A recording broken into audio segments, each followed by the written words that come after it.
दा पुतला मिट्टी नूं रोंदा घुम गए। भाई है तेरा शरीक है मेरा, गाल कुटूगा तेरे बच्चे मारूगा, बुए ते ला लूंगी जंदरा ते ये ते ला लूंगी डेरा, बहुंगी बेच भरावे चेता भुल जूगा तेरा, बहुंगी बेच सहेलियां दे चेता आ जूगा। ही आ जो एक बार नी मिट्टी दा पुतला मिट्टी नूं रोंदा।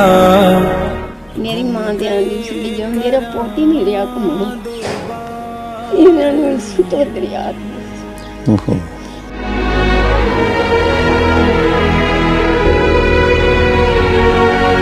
पैरां दियां तलियां दे उत्ते पिंडां दे नक्शे तां उकरे पे। मैंने कहा चाचा नूं मंदा तेरा बेड़ा गर्क हो गया, तेरा शेर तेरा प्यार दी छावें ओतियां दे मेले टुट गईयां वंगां दे टुकड़े पए ने। ये बीबी तू रोन दे आगना मैनू आपे रोना आंदा नहीं जो मेरा पुत मुख मत्थे ते लाके ला दे सिर वाला पार नी मिट्टी दा पुतला। काहे कड्डियां वो आंदा तेर ले गोरिया नहीं मैं कट्ठे छते बोठे से कंधा वो आंदी ना ते जे तू चलिया नौकरी में तेरे ला लूंगी डेरा, बमूंगी बेच से हेलियां में चेता भुल जूगा तेरा।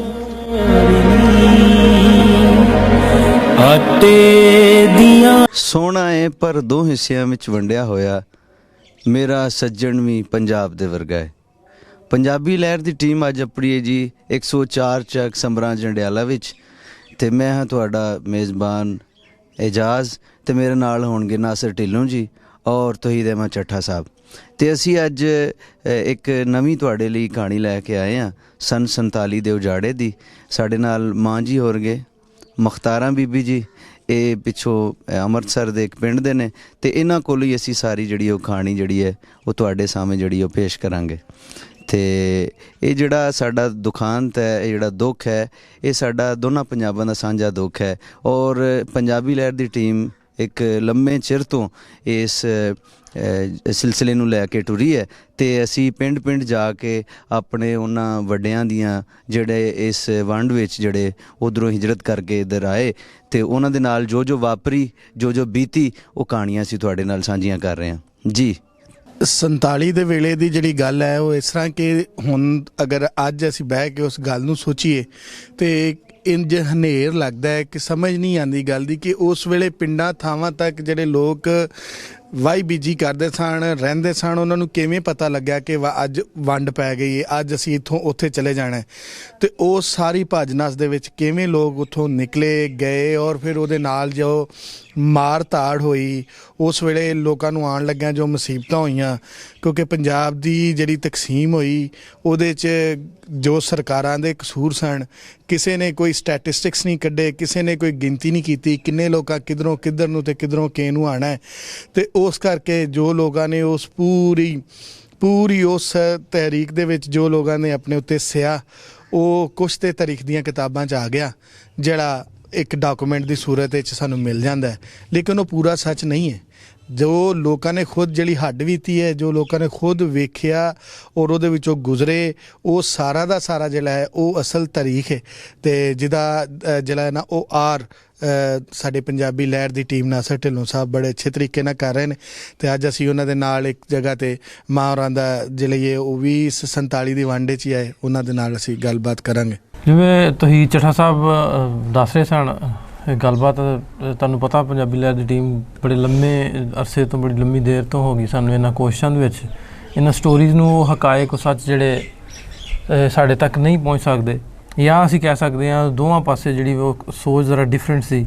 ਪਹਿਲੋਂ ਉੱਧਰਲੀ ਚੜ੍ਹਦੇ ਪਾਸੇ ਦੀ ਆਵਾਮ ਦੀ ਗੱਲ ਕਰੀਏ ਤਾਂ ਉਹ ਆਉਂਦੇ ਸੀ ਕਿ ਮੁਸਲਮਾਨਾਂ ਸਾਡੇ ਨਾਲ 47 'ਚ ਜ਼ਿਆਦਤੀ ਕੀਤੀ ਜੇ ਇੱਧਰ ਪੁੱਛ ਲਓ ਤੇ ਆਂਦੇ ਸੀ ਉਹਨਾਂ ਜ਼ਿਆਦਤੀ ਕੀਤੀ। ਲੇਕਿਨ ਜਦੋਂ ਆਪਾਂ ਪਹਿਲੀ ਗੱਲ ਪੁੱਛਦੇ ਵੀ ਪਹਿਲੋਂ ਕਿਵੇਂ ਸੀ, ਪਹਿਲੋਂ ਆਂਦੇ ਸੀ ਸਾਡਾ ਤੇ ਖਾਣ ਪੀਣ ਇੱਕ ਸੀ, ਸਾਂਝ ਸੀ, ਬੜਾ ਵਧੀਆ ਸੀ, ਕੋਈ ਮਜ਼ਹਬੀ ਮੁਨਾਫਰਤ ਨਹੀਂ ਸੀ, ਬੜੇ ਵਧੀਆ ਲੋਕ ਵਸਦੇ ਸਨ।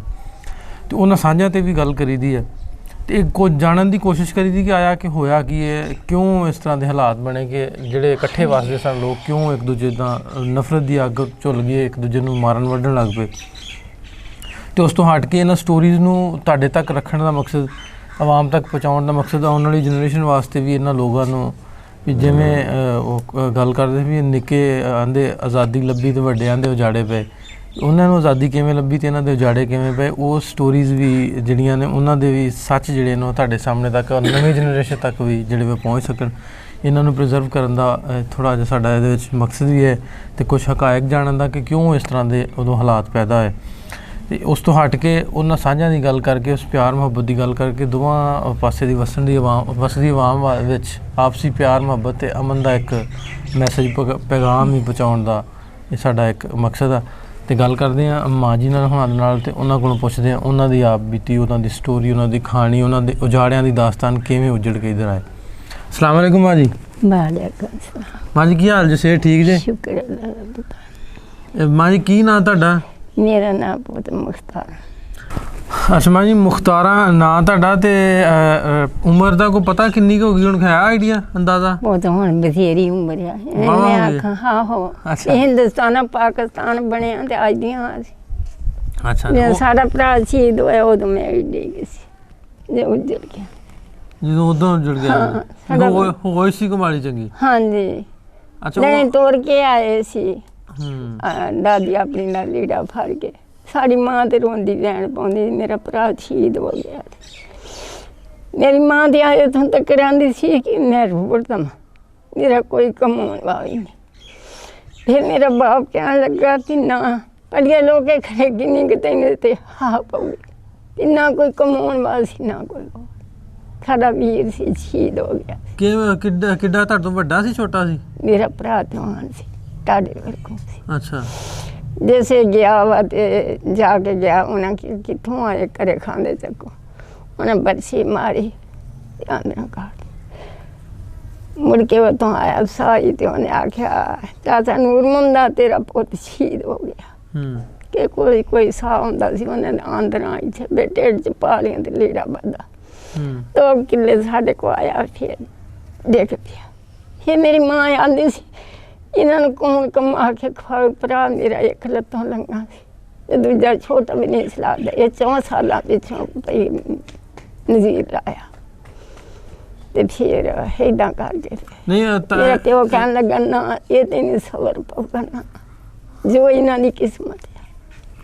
ਚਲੋ ਇਹ ਮਾਂ ਜੀ ਗੱਲ ਆਪਾਂ ਜਿਹੜੀ ਤੁਸੀਂ ਦੱਸਣ ਦੇ ਜੇ ਕਹਾਣੀ, ਇਹ ਤੁਹਾਡੇ ਪਿੰਡ ਦੇ ਵਿੱਚ ਹੀ ਹੋਇਆ ਤੁਹਾਡੇ ਭਰਾ ਦੇ ਨਾਲ?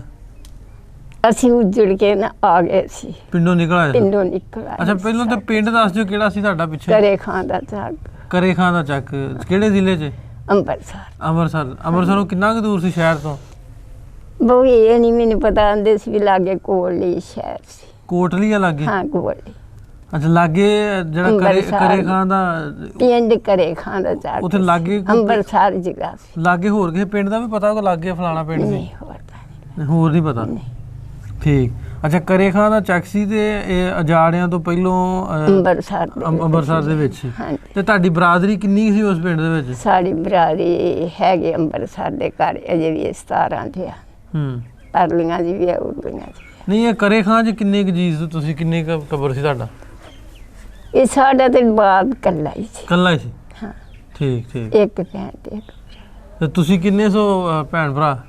ਅਸੀਂ ਪੁੱਤ ਦੇ 7 ਭਰਾ ਸੀ। ਜਿਹਦੇ ਵਿੱਚ ਮੇਰੇ ਇੱਕ ਭਰਾ ਸ਼ਹੀਦ ਹੋ ਗਿਆ ਤੇ 2 ਲੱਭਣੇ, ਇੱਕ ਲੱਤੋਂ ਲੰਗਾ ਸੀ। ਇੱਕ ਨੂੰ ਕੀ ਹੋਇਆ? ਇੱਕ ਲੱਤ ਤੋਂ ਲੰਗਾ ਸੀ, ਗੰਭੀਰ ਸੀ ਲੱਤ ਪੋਤੇ ਨਾਲ। ਇਹ ਫਿਰ 5-4 ਸਾਲਾਂ ਪਿੱਛੋਂ ਨੇ ਇਹ ਵਿਚਾਰਾ ਆਇਆ ਸਾਡੇ ਕੋਲ, ਜਿਹੜਾ ਲੱਤ ਤੋਂ ਲੰਗਾ ਸੀ। ਹਾਂਜੀ ਜਿੱਦਾਂ ਕਿ ਤੂੰ ਖੁਦਾ ਖੁਸ਼ੀ ਕਰੇ ਗਾਂ ਲੈ ਲੈਣੇ ਪਏ ਉਰੇ ਲੈਣੇ, ਫਿਰ ਲੋਵਰ ਲੈ ਕੇ ਆਏ, ਫਿਰ ਸ਼ੇਖੂਪੁਰ ਲੈ ਕੇ ਆਏ। ਜਿਵੇਂ ਸਾਨੂੰ ਉੱਜੜਿਆਂ ਦਾ ਪਤਾ ਲੱਗਾ ਏਦਾਂ ਉਹ ਖੁਦਾ ਖੁਸ਼ੀ ਕਰਕੇ ਭਾਈ ਚੋ ਕੇ ਲੈ ਕੇ ਆਇਆ। ਅਸਗਰ ਸੀ ਉਹਦਾ ਨਾਮ, ਲਾਹੌਰ ਦਾ ਸੀ। ਨਹੀਂ ਤੇ ਤੁਸੀਂ ਉਹਨੂੰ ਭਾਈ ਤੁਹਾਡੇ ਦਾ ਕੀ ਨਾਂ ਜਿਹੜਾ ਲੰਗਾ ਸੀ? ਨਜ਼ੀਰ। ਜੀ ਉਹਨੂੰ ਉੱਥੇ ਰਹਿ ਪਿਆ ਸੀ ਉਹ ਕਿ ਛੱਡ ਆਏ, ਕੀ ਬਣਿਆ? ਉਹ ਸਾਡੇ ਕੋਲ ਵਿਛੜ ਗਿਆ ਸੀ। ਅੱਛਾ। ਉਦੋਂ ਬਹੁਤ ਗੜੇ ਪੈਂਦੇ ਸੀ, ਬਾਰਿਸ਼ ਸੀ ਤੇ ਅਸੀਂ ਆਪਣੇ ਥਾਂ ਲੁਕੀਏ ਤੇ ਉਹ ਆਪਣੇ ਥਾਂ ਵਿਛੜ ਗਿਆ ਸੀ। ਉੱਥੇ ਕਿੰਨੇ ਕੁ ਤੁਹਾਡੇ ਪਿੰਡ ਕੋਈ ਹੋਰ ਸਿੱਖ ਵੀ ਰਹਿੰਦੇ ਸਨ, ਹਿੰਦੂ ਸਿੱਖ ਕਿੰਨੇ ਕੁ ਸਨ ਉੱਥੇ ਪਿੰਡ? ਉੱਥੇ ਸਿੱਖਾਂ ਦੇ ਅੱਧਾ ਕੁ ਘਰ ਹੈ ਸੀ ਪਿੰਡ, ਅੱਧਾ ਕੁ ਪਿੰਡ। ਕੁਛ ਵਿੱਚ ਪੱਟੀ ਸੀ, ਕੁਛ ਨਾਰੂਆਂ ਦੇ ਸੀ, ਕੋਈ ਮੰਝਾਂ ਦੇ ਸੀ ਘਰ। ਤੇ ਕੋਈ ਸਿੱਖਾਂ ਦੀ ਕੁੜੀ ਤੁਹਾਡੀ ਉਮਰ ਦੀ ਕੋਈ ਤੁਹਾਡੀ ਸਹੇਲੀ ਹੋਵੇ? ਕੋਈ ਨਾਂ ਉਹਦਾ ਕਿਸੇ ਦਾ ਸਹੇਲੀ ਯਾਦ ਕੀ ਬਣਨੀ ਸੀ ਵੀ ਛੋਟੇ ਸੀ ਅਸੀਂ। ਕੋਈ ਨਾਂ ਨੂੰ ਕਿਸੇ ਦਾ ਯਾਦ ਹੋਵੇ? ਕੋਈ ਗੁਆਂਢੀ ਆਂਢੀ ਗੁਆਂਢੀ? ਮੈਂ ਆਖਾਂ ਆ ਬਸ ਸਾਡੇ ਚਾਚੇ ਦੀ ਦਾ ਸਾਨੂੰ ਪਤਾ ਵਾ ਵੀ ਉਹਦਾ ਨਾਂ ਹਸ਼ਮ ਤੇ ਸੀ ਸਾਡੇ ਚਾਚੇ। ਅੱਛਾ। ਹੋਰ ਕੋਈ ਉਹ ਕਿੱਥੇ ਆ ਕੇ ਬੈਠੇ ਤੁਹਾਡੇ ਚਾਚੇ ਹੋਣੀ? ਉਹ ਇੱਥੇ 17 ਚ ਮਰ ਗਏ। 17 ਚ? ਹਾਂਜੀ। ਆ ਗੱਡੀਆਂ ਬਰਤਨ ਸਾਰਾ। ਹਾਂ 72 ਗੱਡੀਆਂ।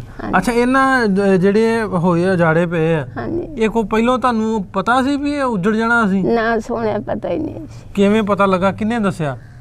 ਸਾਡੇ ਫੁੱਫੀ ਦਾ ਪੁੱਤ ਇੱਕੋ ਇੱਕ ਸੀ, ਮਾਂ ਦਾ ਪੁੱਤ। ਉਹ ਵੀ ਮਤਲਬ ਮੰਗਿਆ ਸੀ। ਫੁੱਫੀ ਆਖੇ ਨਾ ਜਾਈਂ, 5-6 ਮਰਬੇ ਜ਼ਮੀਨ ਦੇ ਫਕੀਰ ਸੇ ਨਾ ਜਾਈਂ। ਉਹਨੇ ਕਿਹਾ ਸਾਡੇ ਚਾਚੇ ਤਾਏ ਕੁੱਤਿਆਂ ਵਰਗੂ ਰੁਲਦੇ, ਜ਼ਿੰਦਗੀ ਸਾਡੀ ਹਰਾਮ ਆ। ਜਿਸ ਵੇ ਗਿਆ ਤੇ ਉਹਨਾਂ ਸੱਤਾਂ ਦੀਆਂ ਧੌਣਾ ਲਾਈਆਂ, ਅਖੀਰ ਤੇ ਸਾਡੇ ਫੁੱਫੀ ਦਾ ਪੁੱਤ ਜਾ ਪਿਆ। ਕਿੱਥੇ, ਕਿਹੜੇ ਪਿੰਡ ਸਨ? ਉਹ ਹੈਗੇ ਸੀ ਸਰਦਾਰ। ਸਰਦਾਰ ਅੰਮ੍ਰਿਤਸਰ ਦੇ ਵਿੱਚ ਹੀ? ਹਾਂ। ਠੀਕ। ਤੇ ਉੱਥੇ ਪਿੰਡ 'ਚ ਪਹਿਲਾਂ ਤਾਂ ਕੋਈ ਲੜਾਈ ਨਹੀਂ ਸੀ, ਕੋਈ ਸਿੱਖਾਂ ਮੁਸਲਮਾਨਾਂ ਦੀ, ਹਿੰਦੂਆਂ ਦੀ ਆਪਸ ਵਿੱਚ ਕੋਈ ਲੜਾਈ? ਪਹਿਲਾਂ ਨਹੀਂ ਸੀ। ਅੱਛਾ। ਪਹਿਲਾਂ ਇੱਧਰ ਜਿਵੇਂ ਤੁਸੀਂ ਹੁਣ ਇੱਥੇ ਰਲ ਮਿਲ ਹਾਂਜੀ, ਕੇ ਤੇ ਜਿੱਦਾਂ ਹੁਣ ਇੱਥੇ ਰਹਿੰਦੇ ਨੇ, ਕੋਈ ਅੰਬਾਲੇ ਦੇ, ਕੋਈ ਕਿਸੇ ਪਿੰਡ ਦਾ, ਇੱਧਰ ਰਹਿੰਦੇ ਸੀ। ਠੀਕ। ਉਹਦਾ ਨਹੀਂ ਸੀ। ਇਹ ਤਾਂ ਨਹੀਂ ਸੀ ਪਤਾ ਵੀ ਹੁਣ ਤੁਸੀਂ ਆ ਮੈਨੂੰ ਮਾਰ ਸੁੱਟਣਾ ਦੁਸ਼ਮਣ, ਏਦਾਂ ਹੀ ਉੱਠ ਖਲੋਤੇ। ਜਦੋਂ ਤੁਸੀਂ ਉੱਥੋਂ ਆਏ ਮਾਂ ਜੀ, ਹਾਂਜੀ। ਤੇ ਤੁਹਾਡੀ ਮਾਂ ਦਾ ਕੀ ਸੀ ਵੀ ਇਹਨਾਂ ਕੁੜੀਆਂ ਨੂੰ ਨਾਲ ਲੈ ਕੇ ਜਾਣਾ ਕਿ ਨਹੀਂ? ਮੇਰੀ ਮਾਂ ਤੇ ਆਂਦੀ ਸੀ ਵੀ ਜੋ ਮੇਰਾ ਪੁੱਤ ਹੀ ਨਹੀਂ ਰਿਹਾ ਕਮਾਉਂਦਾ, ਇਹਨਾਂ ਨੂੰ ਸੁੱਟੋ ਦਰਿਆ ਦੇ ਵਿੱਚ। ਮੇਰਾ ਪਿਓ ਆਖਣ ਲੱਗਾ ਕਮਲੀਏ ਸਦੇਣੇ ਨਹੀਂ ਖਰੇ, ਇਹਨਾਂ ਨੇ ਕਿਸਮਤ ਇਹਨਾਂ ਦਾ। ਹੁਣ ਜਿਵੇਂ ਬਾਅਦ ਮੈਂ ਆਖੋ ਜਿਵੇਂ ਚਾਚਾ ਮੈਨੂੰ ਸਪੋਰਟ ਹੀ ਦਿੰਦੇ, ਮੇਰੀ ਕੀ ਦਿੰਦੀ। ਤੇ ਉਥੋਂ ਤੁਸੀਂ ਫਿਰ ਤੁਰਦੇ ਹੀ ਆ ਗਏ ਵੀ ਅਨ ਕੇ ਉਥੋਂ ਪਾਕਿਸਤਾਨ ਚ ਵੜ ਗਏ, ਤੇ ਫਿਰ ਕਿੱਥੇ ਰਹੇ ਤੇ ਕਿੱਦਾਂ ਰਹੇ? ਫਿਰ ਉਹ ਤਾਂ ਅੰਮ੍ਰਿਤਸਰੋਂ ਇੱਥੇ ਲਾਹੌਰ ਆ ਗਏ, ਲਾਹੌਰੋਂ ਗਾੜੀ ਪੋਤੇ ਏਦਾਂ ਹੀ ਤੁਰਦੇ। ਨਹੀਂ, ਲਾਹੌਰ ਕਿੱਥੇ ਰਹੇ? ਲਾਹੌਰ ਦਾ ਨਹੀਂ ਮੈਨੂੰ ਪਤਾ ਵੀ ਮੈਂ ਆਖਾਂ ਜਿੱਦਾਂ ਗਾਂ ਦੇ ਗਾਂ ਤੁਰੇ ਆਏ। ਕੈਂਪ ਦੇ ਵਿੱਚ ਏਦਾਂ ਗੋਲੀਆਂ ਵੱਜਦੀਆਂ, ਛੱਲੇ ਵੱਜਦੇ ਸੀ, ਕੋਈ ਕਿਤੇ ਕੋਈ ਕਿਤੇ। ਉਹਨਾਂ ਦੇ ਕੁੱਤਿਆਂ ਵਰਗੂ ਸੀ, ਆਵਾਮ ਲੋਕ ਮਰੇ ਪਏ। ਇਸ ਕੋਈ ਉਹ ਵੀ ਬੁੜੀਆਂ ਸੀ ਜਿਹੜੀਆਂ ਆਉਂਦੀਆਂ ਸੀ ਇਹਨਾਂ ਕਾਫਰਾਂ ਦੇ ਹੱਥ ਨਾ ਲੱਗਣ ਤੇ ਖੂਹਾਂ ਵਿੱਚ ਛਾਲਾਂ ਮਾਰੀਆਂ ਕਿ ਸਾਨੂੰ ਇਹ ਗੈਰ ਮਜ਼ਹਬ ਦੇ ਨਾਲ ਹੱਥ। ਉਹਨਾਂ ਕਿਹਾ ਮਰ ਗਈਆਂ, ਬੁੜੀਆਂ ਮਰ ਗਈਆਂ। ਫਿਰ ਉਹਨਾਂ ਨੇ ਰਾਤ ਵਿਚਾਰੀਆਂ ਕਮਾਦਾਂ ਦੇ ਵਿੱਚੋਂ ਦੀ ਨਿਕਲ ਕੇ ਤੇ ਫਿਰ ਖੂਹ ਦੇ ਵਿੱਚੋਂ ਟਿੰਡਾ ਫੜ ਕੇ ਤੇ ਨਿਕਲ। ਉਹਦੇ ਪੁੱਤ ਕੋਈ ਵੀ ਨਹੀਂ ਗਾ ਹੁਣ ਇਹੋ ਜਿਹਾ ਵੀ ਤੂੰ ਮੈਨੂੰ ਮਾਰ ਦਿੱਤਾ ਤੇ ਉਹਦਾ ਮੁਸੀਬਤਾਂ ਥੋੜੀਆਂ। ਅੱਛਾ, ਉਹ ਜਿਹੜਾ ਤੁਹਾਡਾ ਭਰਾ ਸ਼ਹੀਦ ਹੋ ਗਿਆ, ਉਹਨਾਂ ਦਾ ਨਾਂ ਕੀ ਨਾਂ ਸੀ? ਉਹਨਾਂ ਤਫੈਲ ਸੀ। ਤਫੈਲ। ਤੇ ਉਹਦੀ ਲਾਸ਼ ਲੂਸ਼ ਉੱਥੇ ਹੀ ਫਿਰ ਛੱਡ? ਸਾਡੀ ਮਾਂ ਬੜਾ ਰੋਂਦੀ ਸੀ। ਉਹਨੇ ਕਿਹਾ ਮਾਂ ਦੀ ਜੇ ਜਿੰਦਾ ਹੋਵੇ, ਸਿੱਖਾਂ ਨੇ ਆਖਿਆ ਸੀ ਤੈਨੂੰ ਲਿਆ ਕੇ ਦੇ। ਮੇਰੀ ਮਾਂ ਆਖੇ ਸਾਡੀ ਜ਼ਿੰਦਗੀ ਕਾਹਦੀ ਆ ਤੇ ਮੈਂ ਨਹੀਂ ਜਾਣਾ। ਇਹ ਮੇਰਾ ਪਿਓ ਬੋਲੇ ਤੇ ਆ ਕੇ ਕਮਲੀਏ ਸਦੇਣੇ ਜੇ ਜਿੰਦਾ ਹੋਵੇ ਤੇ ਮਿਲਟਰੀ ਲੈ ਕੇ ਜਾਗੇ ਤੇ ਲਿਆ ਕੇ। ਫਿਰ ਉੱਥੇ ਛੱਡ ਆਏ? ਤੇ ਉਹ ਤੁਹਾਡੇ ਨਾਲ ਨਿਖੜਿਆ ਕਿੱਦਾਂ? ਉਹਨਾਂ ਸਿੱਖਾਂ ਦੇ ਹੱਥੇ ਕਿਵੇਂ ਚੜਿਆ? ਨਿਖੜਿਆ ਵੀ ਪੋਤੇ ਅਸੀਂ ਆ ਗਏ, ਸਭ ਕੁਛ ਲੈਣ ਦਾ। ਉਦੋਂ ਢਿੱਡਾਂ ਦੇ ਵਿੱਚ ਨਾ ਪੀੜਾਂ ਪੈਂਦੀਆਂ ਨੇ ਤੇ ਆਖਣ ਲੱਗਾ ਮੈਂ ਜਾ ਕੇ ਚੱਕੀ ਪੁੱਟ ਕੇ ਲਿਆਉਣਾ। ਅੱਛਾ। ਮੋਢੇ ਦੇ ਉੱਤੇ ਖੂੰਡ ਰੱਖਿਆ, ਨਵੇਂ ਕੱਪੜੇ ਪਾਏ। ਮੇਰੀ ਮਾਂ ਅੱਲਾ ਬਖਸ਼ੇ ਆਵਾਜ਼ ਮਾਰੀ ਵਿੱਚ ਫੈਲ ਅੰਮੀ ਨੇ ਆਉਣਾ। ਅੱਛਾ। ਮੇਰੀ ਮਾਂ ਨੇ ਨਹੀਂ ਜੇ ਆਟਾ ਹੀ ਗੁੰਨਣਾ ਕਾਕਾ, ਮੇਰੀ ਮਾਂ ਨੇ ਆਟਾ ਗੁੰਦੀ ਨੇ ਭੱਜ ਜਾਣਾ। ਮੇਰੇ ਪੁੱਤ ਅਸੀਂ ਆਖਣਾ ਬੀਬੀ ਸਾਨੂੰ ਵੱਡੀ ਵਾਰੀ ਆਖਣਾ ਪਗਲੇ ਹੱਥੋਂ ਮੈਂ ਯਤੀਮ ਰਹਿ ਤੇ ਮੇਰਾ ਪੁੱਤ ਸੀ ਜਿਹੜਾ ਮਰ ਗਿਆ ਮੈਂ ਤੁਹਾਨੂੰ ਤੋਸੇ ਨੂੰ ਕੀ ਕਰ ਯਾਨੀ ਇੱਧਰ ਆਣ ਕੇ ਉਹਦੀ ਇਹ ਹਾਲਤ ਰਹੀ ਵਿਚਾਰੀ ਦੀ ਨਾ ਮੇਰੀ ਮਾਂ ਕਿ ਰੋਂਦੀ ਰੋਟੀ ਰਹੀ। ਆਟਾ ਗੁੰਨਦੀ ਨੇ ਉਹਨੂੰ ਵਿਚਾਰੀ ਨੇ ਇੱਕਦਮ ਹਾਂ ਰਾਤ ਵੀ ਦੇ ਤੂੰ ਨਾ ਦਾ ਮੇਰੇ ਹਾਰਿਆ ਪੁੱਤ ਇਹ ਬੀਬੀ ਤੂੰ ਰੋਣ ਡਈ ਆਖਣਾ ਮੈਨੂੰ ਆਪੇ ਰੋਣ ਆਉਂਦਾ ਨਹੀਂ ਜਦੋਂ ਮੇਰਾ ਪੁੱਤ ਮੁੱਕ ਗਿਆ ਮੇਰੀ ਕੀ ਜ਼ਿੰਦਗੀ। ਤੇ ਉਹ ਉਸ ਦਿਨ ਜਿੱਦਣ ਜਾੜੇ ਪਏ ਤੇ ਤੁਸੀਂ ਇੱਧਰ ਆਏ ਉਹ ਦਿਨ ਘਰ ਵਿੱਚ ਤੁਸੀਂ ਕੀ ਕਰ ਰਹੇ ਸੀ ਕਿ ਅਚਾਨਕ ਕਿਸੇ ਨੇ ਆਣ ਕੇ ਖਬਰ ਦਿੱਤੀ ਤੇ ਤੁਸੀਂ ਫਿਰ ਟੁਰ ਪਏ? ਹਾਂ ਕੁਛ ਵੀ ਨਾ ਪੁੱਤ ਕਰਨਾ ਕੀ ਸੀ ਇੱਕਦਮ ਬੰਬ ਚੱਲਣ ਦਾ ਤੇ ਭਰਾ ਮੇਰਾ ਫੇਰ ਚੱਕੀ ਪੁੱਟਣ ਗਿਆ ਉਹਨਾਂ ਕਿਹਾ ਕਿੱਥੋਂ ਉਹਨਾਂ ਕਿਹਾ ਘਰੇ ਖਾਂਦੇ ਚ ਸਾਡਾ ਭਰਾ ਸ਼ਹੀਦ ਹੋ ਗਿਆ ਉਧਰੋਂ ਮੇਰੀ ਫੁੱਫੀ ਦਾ ਪੁੱਤ ਸ਼ਹੀਦ ਉਧਰੋਂ ਮੇਰੀ ਮਾਸੀ ਦੇ ਪੁੱਤ ਦੇ ਉੱਤੇ ਵੀ ਕਿਸੇ ਸ਼ੇਰ ਨੇ ਲੱਤ ਦਿੱਤੀ ਮੇਰੀ ਮਾਸੀ ਵਾਸਤੇ ਪਾਉਂਦੀ ਰਹੀ ਵੇ ਪੁੱਤ ਵਾਸਤਾ ਨਦੀ ਦਾ ਕਰਕੇ ਇੰਨੀ ਕਿ ਬੁਰਕੀ ਦੇ ਕਿਸੇ ਨੇ ਬੁਰਕੀ ਨਾ ਦਿੱਤੀ ਉਹਨੂੰ ਤਾਪ ਚੜ ਗਿਆ ਪਾਤਾ ਤੇ ਉਹ ਤੇ ਮੇਰੀ ਮਾਸੀ ਦੇ ਘਰ ਵੀ ਪੁੱਤ ਫਿਰ ਪਿਆ ਅਸੀਂ ਦੁਖੀ ਦੇ ਦੁਖੀ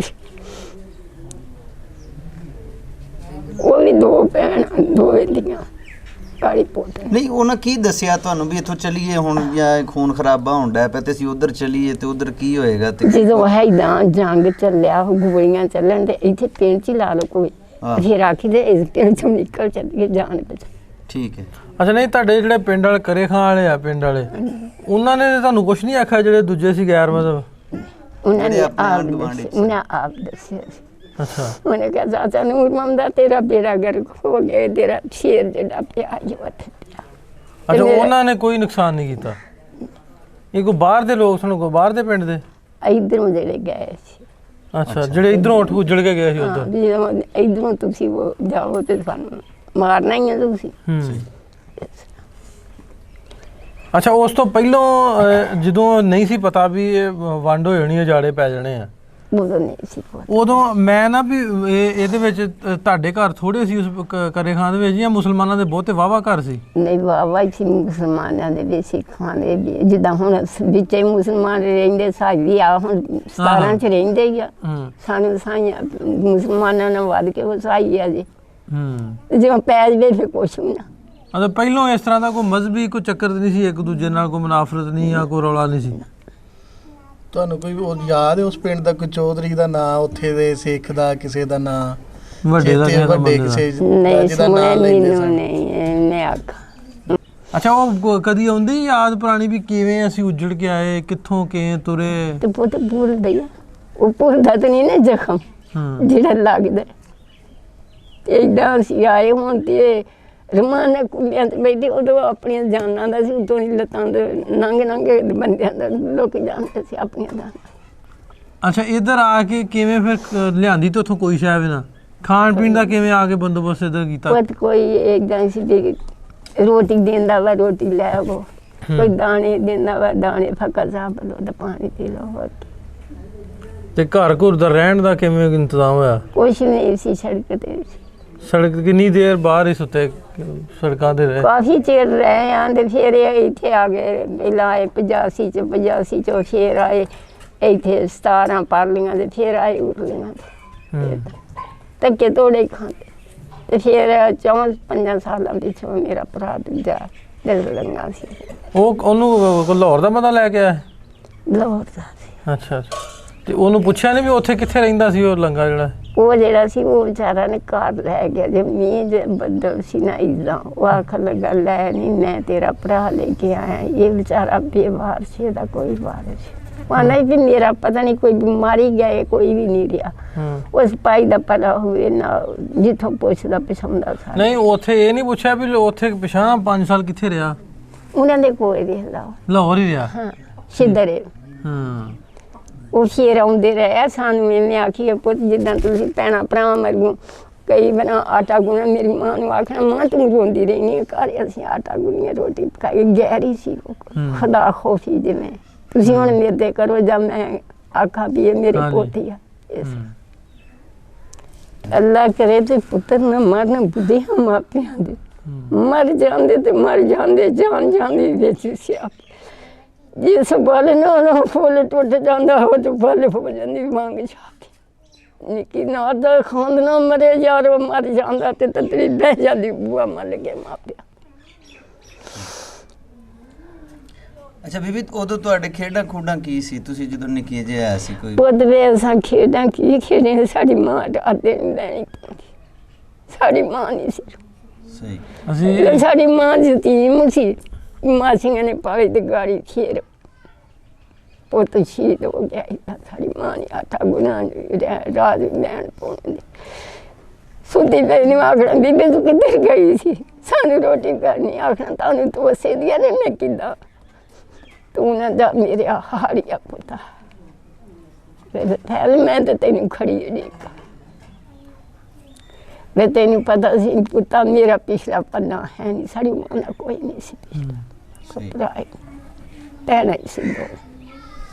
ਅੱਛਾ ਇਹ ਦੱਸੋ ਵੀ ਇਹ ਪਾਕਿਸਤਾਨ ਜਿਹੜਾ ਬਣਿਆ, ਆਜ਼ਾਦੀ ਆਂਦੇ ਲੱਭੀ, ਆਜ਼ਾਦੀ ਮਿਲ ਗਈ, ਇਹਦੇ ਵੱਲੋਂ ਤੁਸੀਂ ਕੀ ਕਹਿੰਦੇ ਹੋ ਵੀ ਤੁਹਾਡਾ ਤੇ ਕਹਿੰਦੇ ਕਿ ਜਿਵੇਂ ਤੁਸੀਂ ਦੱਸਦੇ ਵੀ ਘਰ ਬਰਬਾਦ ਹੋ ਗਿਆ, ਇੰਨੀਆਂ ਕੁਰਬਾਨੀਆਂ ਇਹਨਾਂ ਤੁਸੀਂ ਲੋਕਾਂ ਨੇ ਦਿੱਤੀਆਂ, ਵੱਡੇ ਲੋਕ ਜਿਹੜੇ ਜਿਨ੍ਹਾਂ ਨੇ ਆਪ ਬੀਤੀਆਂ, ਆਪਣਾ ਸਾਰਾ ਕੁਝ ਆਪਣੇ ਭੈਣਾਂ ਭਰਾ ਮਰਵਾਏ, ਤੁਹਾਡਾ ਕੀ ਖਿਆਲ ਹੈ ਇਸ ਬਾਰੇ ਦੇ ਵਿੱਚ ਜਿਹੜੀ ਸਾਨੂੰ ਆਜ਼ਾਦੀ ਮਿਲੀ ਹੈ? ਆਉਣ ਵਾਲੀ ਜਿਹੜੀ ਸਾਡੇ ਨਿੱਕੇ ਨਿਆਣੇ ਕੀ ਆਜ਼ਾਦੀ ਕਾਹਦੀ ਸਦਕੇ ਜਾਣ ਕੀ ਇਹ ਕੋਈ ਜ਼ਿੰਦਗੀ ਤੇ ਨਹੀਂ, ਆਪਣੇ ਬਸ ਜੀਣਾ ਮੁਹਾਲ ਇਹਨਾਂ ਨੂੰ ਪੁੱਤਰ ਮਾਂ ਚੰਗੀ ਆਪਣੇ ਬਸ। ਅਸੀਂ ਗੱਲਬਾਤ ਕਰਨ ਦੇ ਸਾਂ ਚੱਠਾ ਸਾਹਿਬ ਮਾਂ ਹੋਣਾ ਨਾਲ, ਤੇ ਕੋਸ਼ਿਸ਼ ਕੀਤੀ ਭਰਪੂਰ ਵੀ ਇਹਨਾਂ ਨੂੰ ਮਾਂ ਉਹਨਾਂ ਨੂੰ ਥੋੜ੍ਹਾ ਜਿਹਾ ਉਸ ਗੱਲ 'ਚੋਂ ਕੱਢ ਕੇ ਆਪਾਂ ਥੋੜ੍ਹਾ ਜਿਹਾ ਐਂਟਰਟੇਨਮੈਂਟ ਵਾਲੇ ਵੀ ਆਈਏ, ਗੱਲਾਂ ਪੁੱਛੀਏ, ਲੇਕਿਨ ਉਹਨਾਂ ਦੇ ਉਹ ਜਿਵੇਂ ਮਾਂ ਉਹਨਾਂ ਦੱਸਿਆ ਕਿ ਉਹਨਾਂ ਦੇ ਭਾਈ ਕਤਲ ਹੋ ਗਏ, ਉਹਨਾਂ ਦਾ ਸ਼ਹੀਦ ਹੋ ਗਏ। ਕਾਇਆਂ ਦੇ ਕੱਢੜੀਆਂ ਕੰਦੜੀਆਂ ਵੇ ਨੌਕਰਾ ਕਾਇਆਂ ਤੇ ਰੱਖਿਆ ਜਿਹੜਾ, ਜੇ ਤੁਰ ਚੱਲਿਆ ਨੌਕਰੀ ਤੇ ਤੇਰੀ ਮਾਂ ਦੀ ਭੈਣ ਮੈਨੂੰ ਗਾਲ ਘੁੱਟਣਗੀਆਂ ਮੇਰਾ ਮਾਰਨਗੀਆਂ ਮੈਨੂੰ, ਜੇ ਤੁਰ ਚੱਲਿਆ ਨੌਕਰੀ ਲੈ ਦੀ ਮੈਨੂੰ ਨਾ। ਉਹ ਆਂਦਾ ਨਹੀਂ ਭਾਈ ਆ ਮੇਰਾ, ਭਾਈ ਆ ਤੇਰਾ, ਸ਼ਰੀਕ ਆ ਮੇਰਾ, ਗਾਲ ਘੁੱਟੂਗਾ ਤੇਰੇ ਬੱਚਿਆਂ ਮਾਰੂਗਾ ਮੈਨੂੰ, ਬੂਏ ਤੇ ਲਾ ਲੂੰਗੀ ਜੰਦਰਾ ਤੇ ਇਹ ਤੇ ਲਾ ਲੂੰਗੀ ਡੇਰਾ, ਬਹੂੰਗੀ ਵਿੱਚ ਭਰਾ ਵਿੱਚ ਤਾਂ ਭੁੱਲ ਜਾਊਗਾ ਤੇਰਾ, ਬਹੂੰਗੀ ਵਿੱਚ ਸਹੇਲੀਆਂ ਵਿੱਚ ਤਾਂ ਆ ਜਾਊਗਾ ਤੇਰਾ। ਬੀਬੀ ਗਾਉਂਦੇ ਕਿਦਾਂ ਸੀ? ਏਦਾਂ ਹੀ ਗਾਈਦਾ ਸੀ। ਅੱਛਾ ਅੱਗੇ ਅੱਗੇ ਇਹ ਅੱਗੇ ਆ ਗਿਆ ਕਿ ਪਾਸ ਮੈਂ ਅਸੀਂ ਸੁਣਾ ਤੇ ਕੱਲ ਹੀ ਬੰਦੇ ਦੇ ਲਾਗੇ ਬੈਠੇ ਤੇ ਬੰਦਾ ਯਾਦ ਆ ਗਿਆ ਬੁੜੀਆਂ ਦੇ ਵਿੱਚ, ਅੱਛਾ ਤੇ ਜਦੋਂ ਸਹੇਲੀਆਂ ਦੇ ਵਿੱਚ ਬੈਠੇ ਚਰਖਾ ਕੱਤਿਆ ਤੇ ਖਾਇਆ ਖਾ ਮਨ ਬੰਦਾ ਭੁੱਲ ਹੀ ਜਾਂਦਾ ਚੇਤਾ। ਹਾਂ ਬਿਲਕੁਲ। ਕਾਹੇ ਕੱਢੀਆਂ ਉਹ ਆਂਦਾ ਤੇਰ ਲਈ ਗੋਰੀਆਂ ਨਹੀਂ ਮੈਂ ਇਕੱਠੇ ਛੱਤੇ ਬੋਠੇ ਤੇ ਕੰਦਾ, ਉਹ ਆਂਦੀ ਮੈਂ ਤੇ ਜਦੋਂ ਚੱਲਿਆ ਨੌਕਰੀ ਮੈਂ ਪੇਜੇ ਲਾ ਲੂੰਗੀ ਡੇਰਾ, ਬਹੂੰਗੀ ਵਿੱਚ ਸਹੇਲੀਆਂ ਵਿੱਚ ਤਾਂ ਭੁੱਲ ਜਾਊਗਾ ਤੇਰਾ। ਤੇ ਇਸ ਤਰ੍ਹਾਂ ਦੀਆਂ ਕਹਾਣੀਆਂ, ਸਟੋਰੀਆਂ ਜਿਹੜੀਆਂ ਮੈਂ ਤੁਹਾਡੇ ਤੱਕ ਲੈ ਕੇ ਆਉਣ ਦਾ ਮਕਸਦ ਵੀ ਹੈ ਕਿ ਇਹਨਾਂ ਲੋਕਾਂ ਦੀ ਗੱਲ ਸੁਣੀ ਜਾਵੇ, ਇਹਨਾਂ ਇਸ ਤਰ੍ਹਾਂ ਦੀ ਕਹਾਣੀ ਸਟੋਰੀਜ਼ ਤੁਹਾਡੇ ਤੱਕ ਲੈ ਕੇ ਆਉਂਦੇ ਰਹਾਂਗੇ। ਅਗਲੇ ਪ੍ਰੋਗਰਾਮ ਤੱਕ ਲਈ ਪੰਜਾਬੀ ਲਹਿਰ ਦੀ ਸਾਰੀ ਟੀਮ ਨੂੰ ਇਜਾਜ਼ਤ ਦਿਓ, ਮਿਲਦੇ ਹਾਂ ਫਿਰ, ਰੱਬ ਰੱਖ।